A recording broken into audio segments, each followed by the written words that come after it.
Assalamualaikum warahmatullahi wabarakatuh. Salam sejahtera buat kita semua. Di sini kami dari kelompok 4.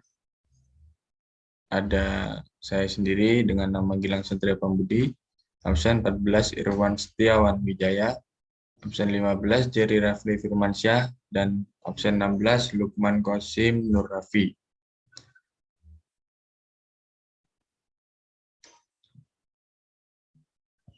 Pada pertemuan kali ini,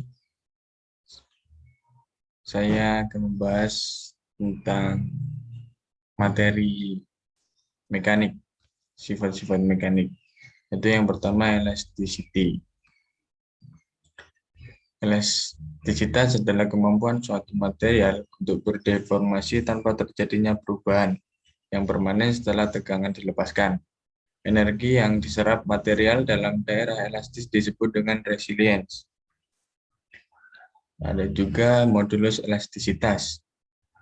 Elastisitas adalah kemampuan bahan melawan perubahan bentuk atau deformasi permanen akibat pembebanan. Bila batas elastis ini dilewati, maka bahan akan mengalami perubahan atau deformasi permanen. Walaupun beban dihilangkan biasa disebut plastis. Batas elastisitas adalah batas di mana batas tegangan bahan tidak kembali lagi ke bentuk semula. Setelah tegangan dihilangkan, akan tetapi benda akan mengalami deformasi tetap yang disebut permanen. Elastisitas sama dengan tegangan tarik dibagi regangan, yaitu seperti di PowerPoint rumusnya, yang dimana E adalah gradien kurva dalam daerah linear, di mana perbandingan tegangan dan regangan selalu tetap. E diberi nama modulus elastisitas atau Young modulus. Selanjutnya, flexural modulus atau modulus lentur. Dalam mekanika, modulus lentur adalah properti intensif yang dihitung sebagai rasio tegangan terhadap regangan dalam deformasi lentur atau kecenderungan bahan untuk perlahan lentur.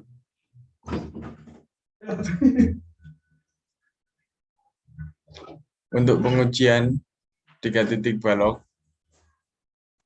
persegi panjang yang berlaku sebagai bahan linear isotropik, di mana W dan H adalah lebar dan tinggi balok, I adalah momen kedua luas penumpang balok, L adalah jarak antara dua tumpuan luar, dan D adalah defleksi akibat beban F yang diterapkan di tengah balok modulus lentur. Nah, ini contoh yang mengalami sifat elastisitas, yaitu dalam sistem suspensi kendaraan bermotor. Tujuannya yaitu untuk meredam kejutan ketika sepeda motor yang dikendarai melewati permukaan jalan yang tidak rata. Sekian presentasi dari saya. Terima kasih.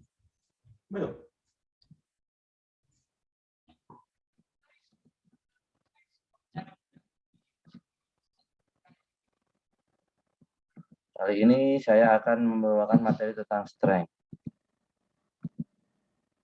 Strength adalah kemampuan bahan untuk menahan tegangan tanpa kerusakan atau kemampuan suatu material dalam menerima beban. Semakin besar beban yang mampu diterima oleh material, maka benda tersebut dapat dikatakan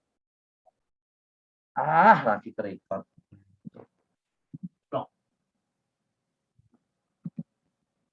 Di sini saya akan membawakan materi tentang strength.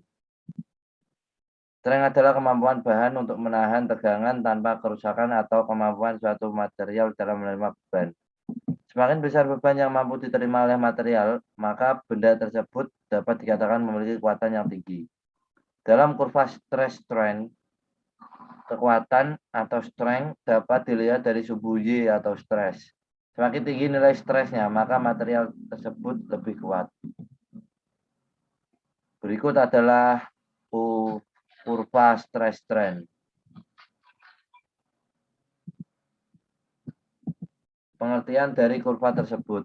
Yield strength. Yield strength atau kekuatan ulu adalah tegangan minimum ketika suatu material kehilangan sifat elastisnya. Fracture strength merupakan indikasi dari stres yang terjadi pada material yang memprogasikan fractioning flow. Harga salah satu nilai material properties yang sangat penting khususnya pada saat di mana ukuran cacat tidak didapatkan secara utuh ketika proses berlangsung. Aplikasi atau pada saat material digunakan. Ultimate strength. Tensile strength atau kekuatan tarik, kadang juga disebut ultimate strength, adalah tegangan maksimum yang bisa diterima oleh suatu material sebelum material itu mengalami patah atau breaking. Berikut adalah contoh perhitungan strength.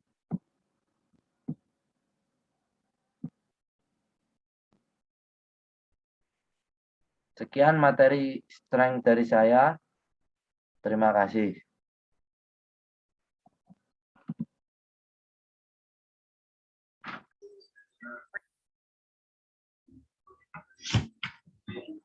Perkenalkan, nama saya Lukman Qasim Rafi. Di sini saya akan dari kelompok 4 saya akan membawakan materi tentang ductility atau keuletan.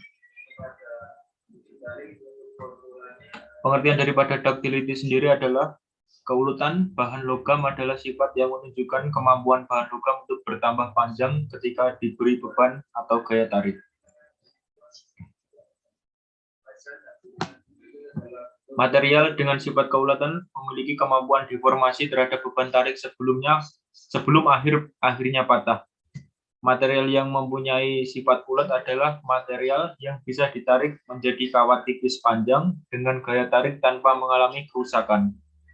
Material ditandai dengan presentase perpanjangan panjang ukur material selama melakukan uji tarik dan presentase pengurangan ruas penampang. Kekuatan tarik adalah salah satu sifat mekanik yang sangat penting dan dominan dalam suatu perancangan konstruksi dan proses manufaktur. Setiap material atau bahan memiliki sifat kekerasan, kelenturan, dan lain-lain yang berbeda-beda. Terdapat beberapa spesimen pada uji tarik. Uji tarik atau kita sebut tensile test adalah suatu metode yang digunakan untuk menguji kekuatan, bisa disebut tensile strength, suatu material, bahan dengan cara memberikan beban atau gaya statis yang sesungguh dan diberikan secara lambat atau cepat. Diperoleh hasil sifat mekanik dari pengujian ini berupa kekuatan dan elastisitas dari material atau bahan. Berikut grafiknya. Salah satu pengujian yang digunakan untuk mengetahui sifat mekanik logam adalah uji tarik. Uji tarik adalah suatu metode yang digunakan untuk menguji kekuatan suatu bahan atau material dengan cara memberikan beban atau gaya yang berlawanan arah. Sekian dari materi ductility.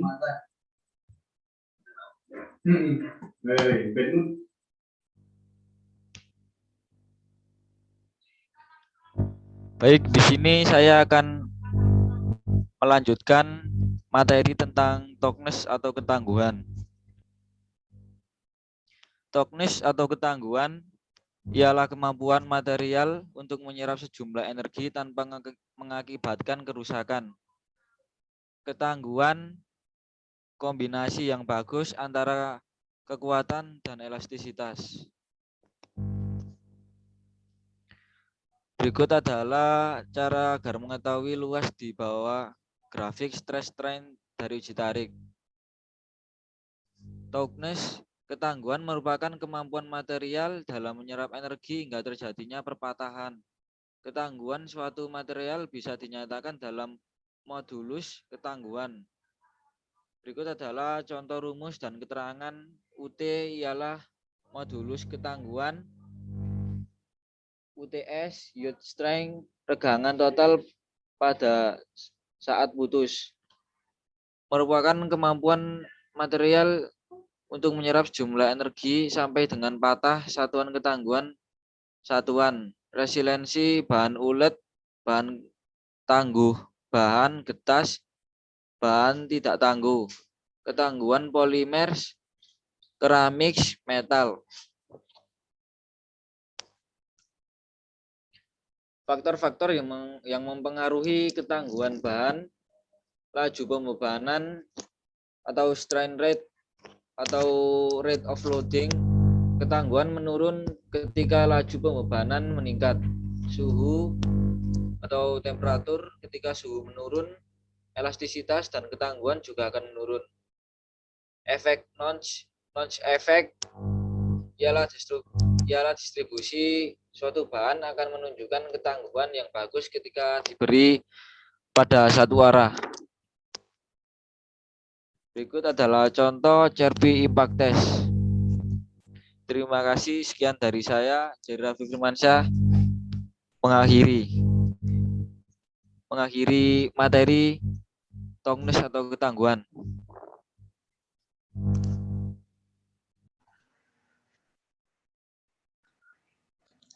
Di sini saya Gilang Satria Pambudi dan Jerry akan melanjutkan materi tentang hardness atau kekerasan yang memiliki arti kekerasan merupakan kemampuan material untuk menahan deformasi plastis yang sifatnya terlokalisasi pada suatu material yang dapat disebabkan oleh tusukan maupun goresan.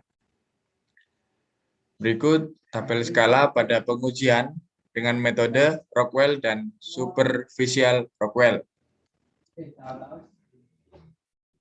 Brinell Hardness Test. Pengujian kekerasan dengan metode Brinell menggunakan indentor berbentuk bola dengan diameter 10 mm dan terbuat dari baja yang dikeraskan maupun tungsten karbida atau WC. Tekanan yang diberikan selama pengujian berkisar antara 500 sampai 3.000 kg dengan kenaikan pembebanan sebesar 500 kg. Selama pengujian, indentor ditahan selama 10 hingga 30 detik pada permukaan benda uji. Hasil pengukuran identasi diterjemahkan ke dalam skala HB. Hasil identasi dapat dilihat dengan menggunakan mikroskop rendah daya yang menggunakan skala di bagian lensa mata. Pengukuran menggunakan metode Brinell hanya memakai satu variasi pembebanan saja. Tidak seperti Rockwell, dalam melakukan pengujian, ketebalan dari spesimen juga harus diperhatikan serta jangan sampai menekannya di daerah pinggir dari benda uji. Selanjutnya dilanjut oleh Jerry Rafli Firmansyah. Baik, Mas Gilang, terima kasih. Saya akan melanjutkan materi dari Mas Gilang. Knup and Vickers Micro Hardness Test. Dua uji kekerasan lainnya adalah dengan menggunakan metode Knup and Vickers. Di dalam pengujian digunakan indentor piramida intan dengan besar sudut antara permukaan piramida intan yang saling berhadapan adalah 136 derajat. Beban yang dikenakan pada pengujian ini lebih kecil dari sebelumnya, yaitu di rentang 1 sampai 1000 gram saja. Hasil dari pengujian kemudian diamati di bawah mikroskop dan dikonversikan ke dalam skala kekerasan. Perbedaan dari metode sebelumnya adalah pada pengujian ini spesimen harus terlebih dahulu dihaluskan dan dipoles untuk mendapatkan akurasi yang baik. Skala kekerasan di pengujian ini dinyatakan dengan notasi HK dan HV. Dengan cara pengukuran dari kedua metode ini juga hampir sama. Metode Knup and Vickers ditujukan untuk benda uji berukuran kecil. Perbedaannya ada pada penggunaannya, yaitu metode Knup digunakan untuk pengujian material getas seperti keramik. Hubungan antara kekerasan dengan kekuatan tarik. Patut diketahui bahwa dasaran pengujian kekerasan dan kekuatan tarik adalah sama, yaitu indikator pembebanan agar tidak terjadi deformasi plastis. Oleh karena itu, kekerasan juga dapat dikonversikan kepada kekuatan tarik. Nah, untuk material yang dapat dikonversi, yaitu besi tuang, baja, dan kuningan. Dari pengujian kekerasan Brinell dengan satuan HB kepada uji tarik, untuk formulanya adalah sebagai berikut.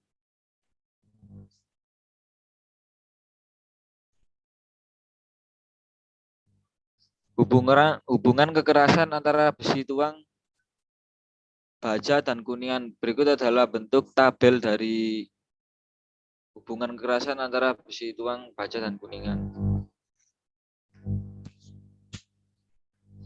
Sekian, terima kasih dari saya, Jerry Raffi Firmansyah dan Gilang Satria tentang hardness.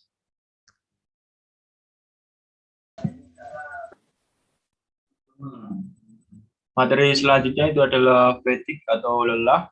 Fatigue atau kelelahan adalah bentuk dari kegagalan yang terjadi pada struktur karena beban dinamik yang berfluktuasi di bawah yield strength yang terjadi dalam waktu yang lama dan berulang-ulang. Fatigue menduduki 90% penyebab utama kegagalan pemakaian.